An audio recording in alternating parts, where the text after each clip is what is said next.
If you love movies and movie discussions, you've come to the right place. Who am I, you ask? I am The Wiz, and I am here today with... Zero. How are you doing today? A little under the weather today, Yeah. but definitely a little bit better now. Well, that's good. And we are here to discuss the movie from 1978, National Lampoon's Animal House, directed by John Landis. Zero, you discussed with me, I think on the last episode, that you saw this a while ago with a bunch of your college friends. Why don't you discuss what that was like when you watched it around that time? It was interesting, mostly because I was starting to enter into my college life and stuff like that, and of course I had some friends who were just like, oh man, Animal House is so good. It's an extreme parody of like Greek life, but it's still so good. And I didn't really much care about the whole Greek life thing either, but I was just like, all right, sure, whatever. I'll watch it and see. I was like, all right. I mean, it's a fun enough film, but I don't think it's like anything that I'm super interested in or whatever. So overall, I thought it was an okay movie, but just ultimately it wasn't for me. But I can get why it's sort of a classic, something that I think the Library of Congress has even filed as something that is historically significant in the realm of comedy films. God, for something like the Library of Congress actually use this as something that's significant in American films kind of makes me laugh a little bit.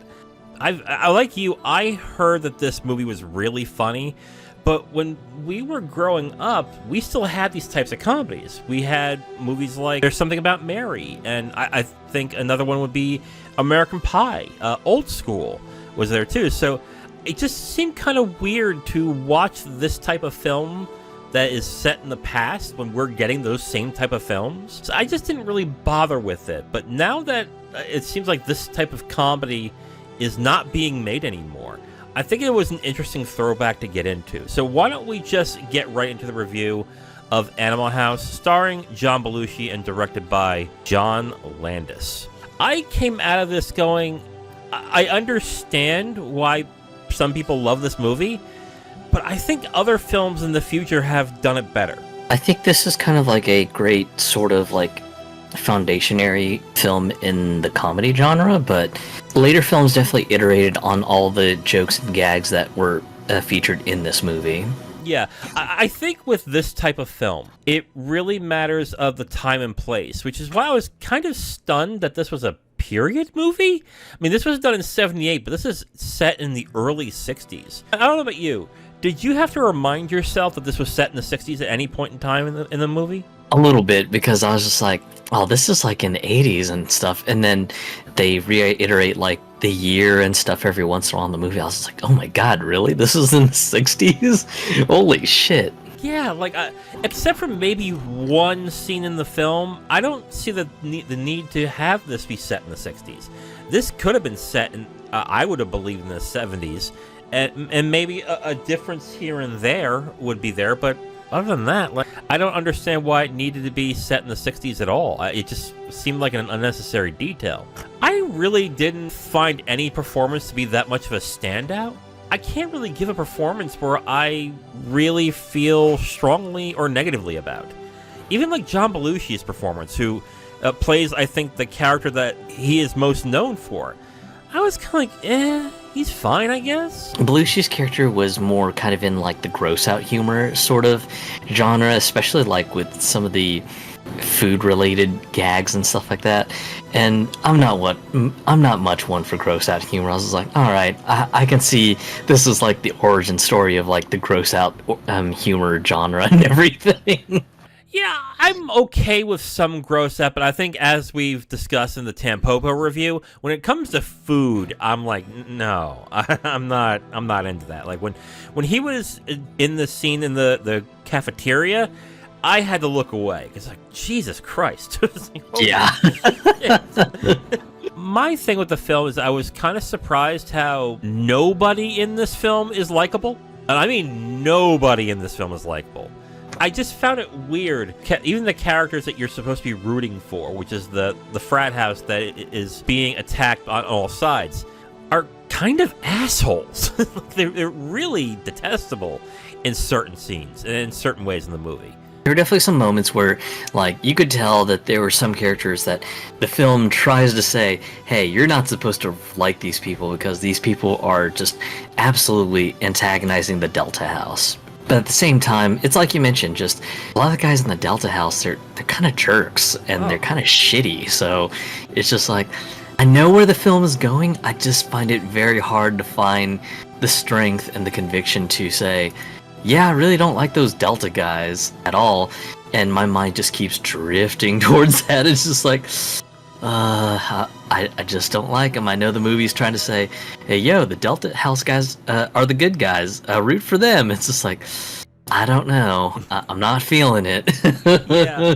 I think what this film is trying to do is basically, yeah, everyone's unlikable, but these are the assholes that you want to like. Like, you know the type of people, especially when you were younger, where you knew they were absolute assholes, but because they were fun to hang out with and because they were just funny in a certain way, you hung out with them anyway. Even though they were absolute assholes and deep down you didn't like them, you hung out with them anyway for that reason alone.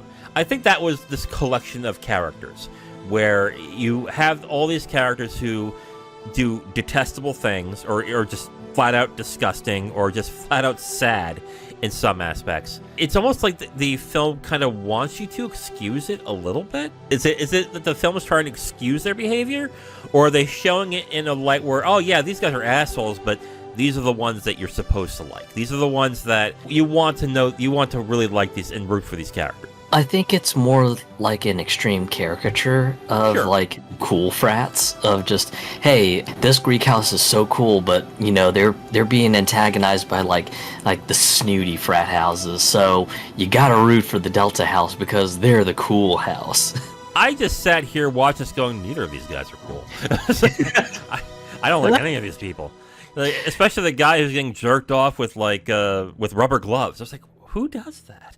It's like, wait a minute. That was kind of like a weird reoccurring joke to see like multiple times in the movie. I was just like, really? Just you've got the snooty guy with ED problems?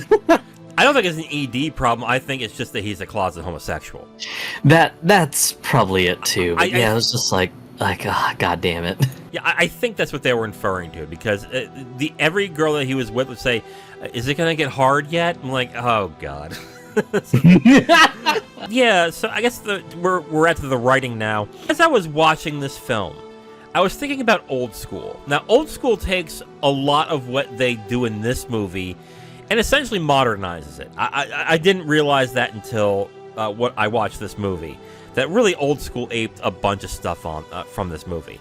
But maybe because Old School is set more in a time that's more contemporary for me and for us, I kind of felt Old School was a lot funnier than this. And when they get into, let's say, certain scenes where the people are doing very questionable things, I found Old School to be funnier in a way that didn't make me feel as icky, I guess. Whereas this one, I'm watching this going, really? Okay.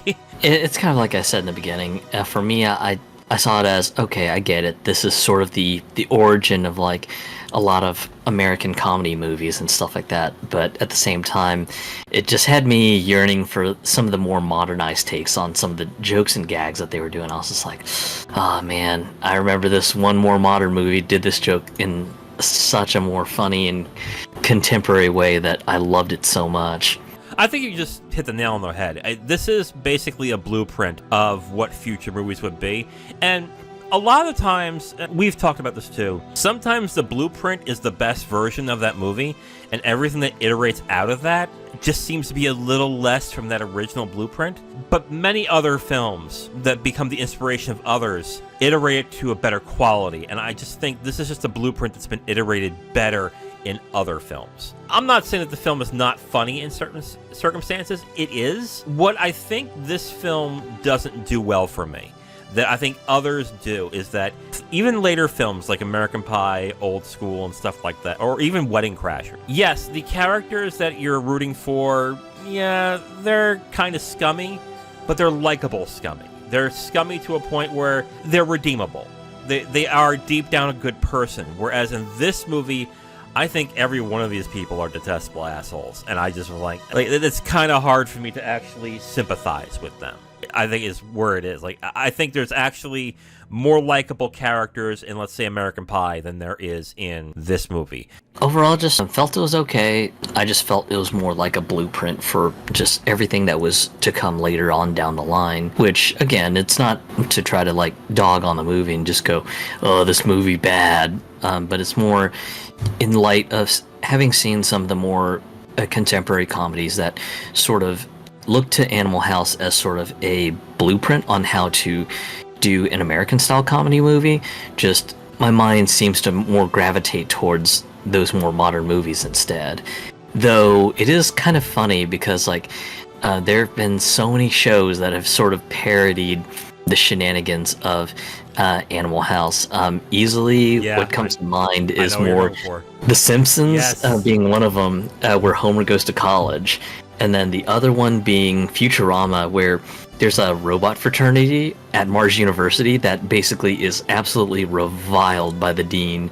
And the dean in that episode even uses the same terminology, robot houses on double secret probation. And I was just like, oh my god, that's an Animal House reference. Holy shit.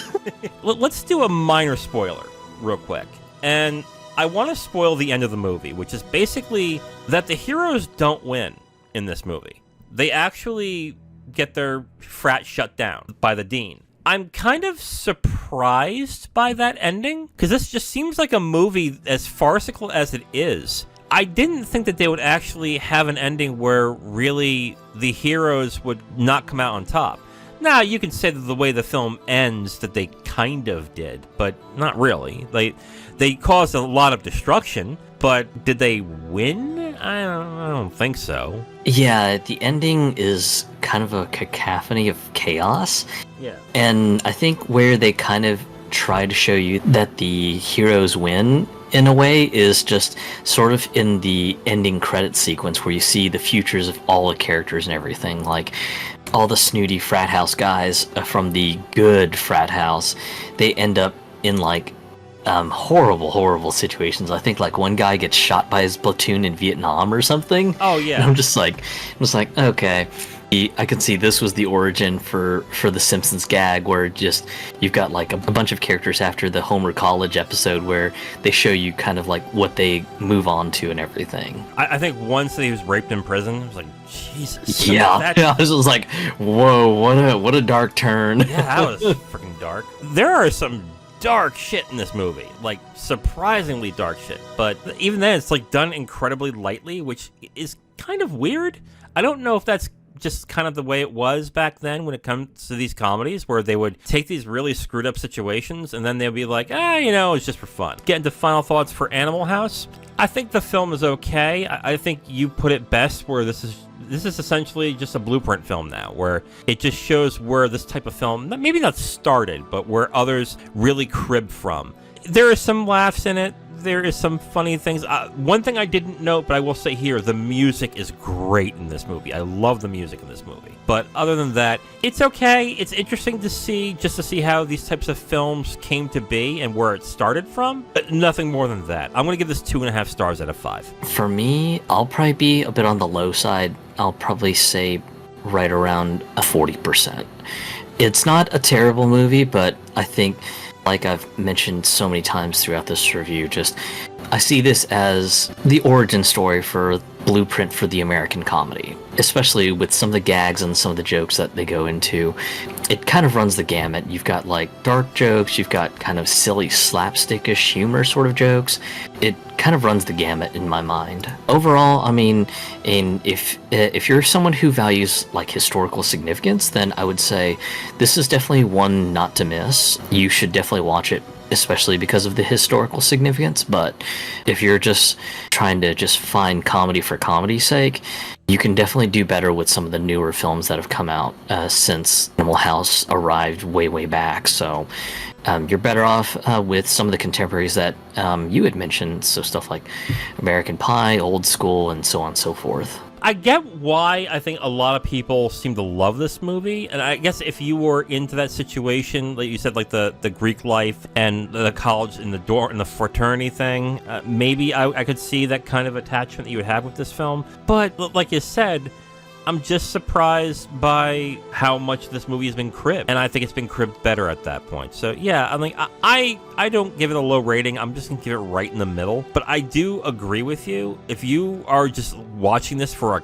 just to laugh and have a good time, you could, but I think you can find better. I also think that if you are, I would say, a younger person and you're thinking about watching this, you might want to steer clear. Probably stick to old school or something like that. 2.5 stars out of 5 for me, 40% for 0. I mean, I think you said it best. If you just want to do it for like, oh, this is what comedies used to be, probably the best way to watch it in that context.